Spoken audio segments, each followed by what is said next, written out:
Përfaqësues të medias, të shoqërisë civile, të akademisë, partnerë ndërkombëtar, faleminderit edhe një herë që jeni bashkuar në konferencën Gratë në Qendër, forcimi i medias me qasje gjithëpërfshirëse në Shqipëri.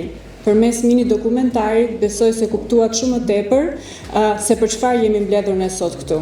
SAIDEF së bashku me AUAN dhe me mbështetjen e Bashkimit Evropian e kanë menduar këtë konferencë si një platformë për të parashtruar ide, rekomandime dhe zgjidhje specifike për forcimin e medias me qasje gjithëpërfshirëse dhe në respekt të parimeve të barazisë gjinore dhe të dinjitetit njerëzor.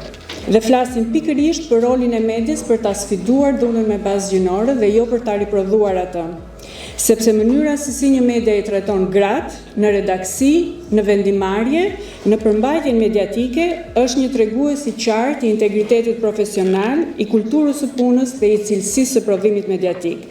Sipas të dhënave të Safe Journalist, kemi nga viti 2021 edhe deri në nëntor të 2025 43 raste të sulmeve ndaj vajzave dhe grave në media. Natyrisht që këto janë vetëm ato që janë dokumentuar, ndërkohë që ka shumë të tjera të cilat nuk dokumentohen dhe nuk raportohen. Por edhe në këto raste që janë të dokumentuara, janë vetëm maja e icebergut pas një sulmi të regjistruar si një të tillë, sepse pas tij fshihen në fakt ditë dhe muaj të tërë presioni sistematik, linçime online, presione në vendin e punës, përndjekje digjitale, fushata denigruese, etiketime që e godasin gruan si individ dhe jo argumentin e saj profesional. Mendoj që mënyra më e mirë për të ndryshuar narrativat dhe rrëfimet tona është nëpërmjet audiovizualit. Kush kontrollon rrëfimin, kontrollon botën. Ndaj, projekti Breaking the Mold, Shaping the Future ka pasur si fokus kryesor eksaktësisht këtë gjë. Ne duhet të ndryshojmë rrëfimin i cili fuqizon gratë, i cili i jep forcë atyre, i cili e çon përtej narrativën, përtej skemave, përtej stereotipeve.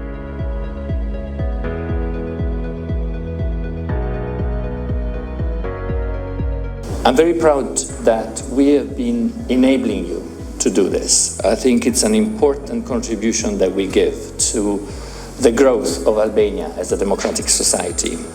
And I'm also happy to be at this event that marks a milestone in the implementation of these EU-funded projects. And I like the title of the project. Normally the titles are a bit meh, you know? But this one is really breaking molds and shaping the future. It's a forward-looking, is an optimistic one, but also one that shows determination to change the situation. And we should not be intimidated.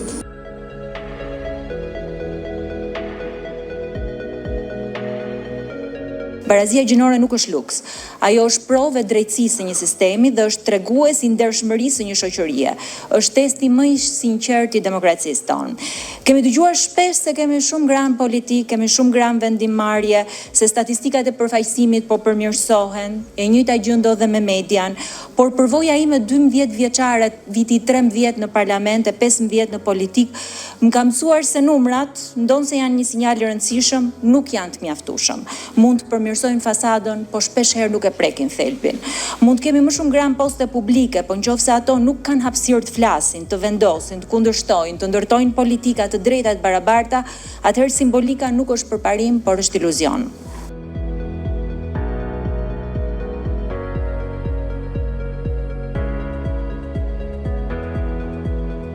And where being a woman journalist, and being a woman journalist who talks about issues such as reproductive health or women's rights has sadly become that much more risky.